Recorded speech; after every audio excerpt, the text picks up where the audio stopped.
The hospital at night is a different world. Shadows stretch from empty doorways, making familiar places seem strange and menacing. The only sounds are the soft beep of machines and the quiet breathing of sleeping patients.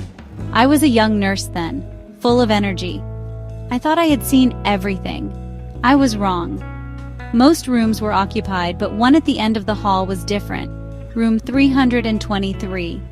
As I sat at the nurse's station, a small light on the call board blinked to life, room 323. My heart jumped. That was impossible. The room was gutted, no bed, no patient, no call button. A chill traced down my spine. I walked slowly down the hallway. The plastic sheeting was undisturbed. A cold dread settled in my stomach.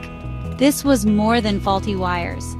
That night, the hospital felt less like a place of healing and more like a place of secrets, and room 323 was at the heart of it. The light for room 323 kept flashing through my shift, each time tightening the knot of anxiety in my chest. By sunrise, I knew I had to tell someone. I found Frank, head of night security, and explained everything. He didn't laugh. Instead, he rewound the third-floor security tape.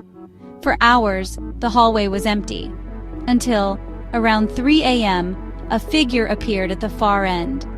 Pale, indistinct, gliding rather than walking, it wore an old hospital gown. The figure stopped at room 323, then passed straight through the sealed door and vanished. Frank and I stared at the screen, stunned. We watched the tape again. The figure never came out. A shadow had entered a sealed empty room and disappeared. The air in the security office felt icy. Frank whispered, "I don't know what that was, Jenna, but it wasn't supposed to be there." The impossible had happened, and we both knew it. News of the security tape spread quickly. Some blamed the old cameras, others whispered ghost stories. The hospital director, Mr. Harris, ordered a formal inspection of room 323. A small group gathered as maintenance cut through the plastic and unlocked the door. The room was empty, bare concrete, stripped walls, dangling wires. Mr. Harris announced, "Nothing, just an empty room." But the air was cold, unnaturally so. We searched for any sign of entry. The dust was undisturbed, except for our footprints. Then Frank called us over. On the wall, where the bed would have been, was a handprint.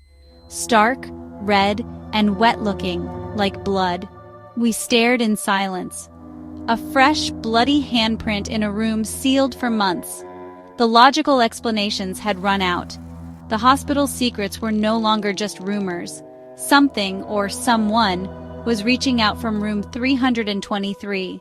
The fear among the staff was real now. The hospital felt changed, as if the past had clawed its way into the present. We left the room, but the image of that handprint followed us. Room 323 was no longer just a room. It was a warning.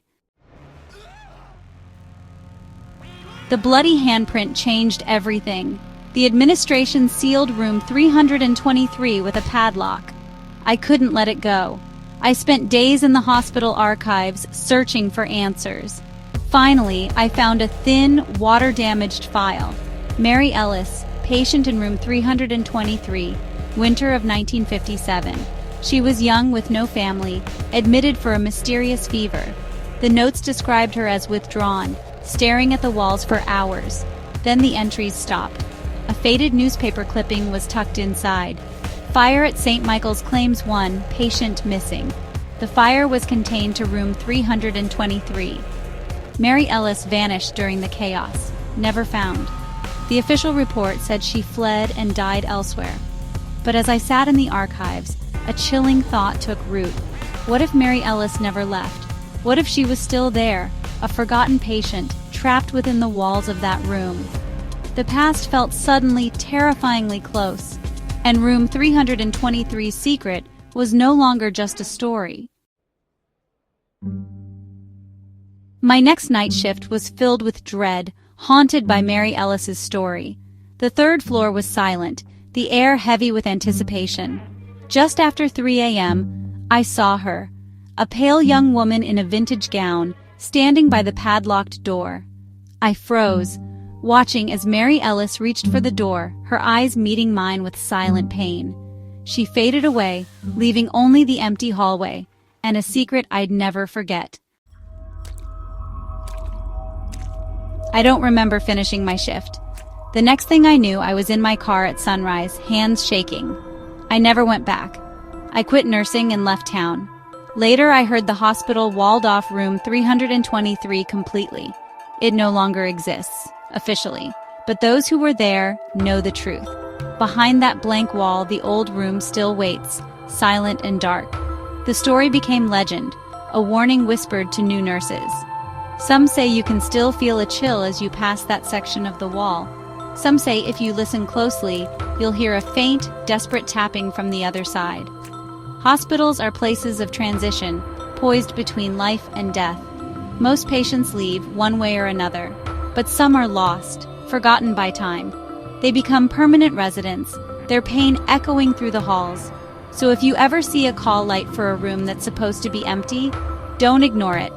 It might be a forgotten patient asking for a comfort no one can give.